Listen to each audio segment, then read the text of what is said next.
A few weeks ago, the best golf players in the world, Tiger Woods included, played a golf tournament in the United States of America.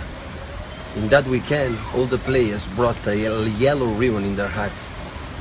And why? Because Jared Lai, a golf player, was fighting against a tough cancer. The players played and brought the yellow ribbon to be close to Jared and his family.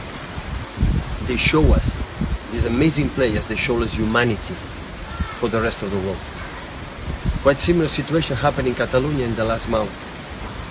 Like a lot of thousands of people bring a yellow ribbon to show this humanity for women and men are in jail in almost 1 year. Normal citizens that just defend ideas and they are in jail for almost 1 year. So for all today, September 11, all the foreigners and friends of Catalonia, that today you are here in Catalunya, in Barcelona, thank you so much for your support.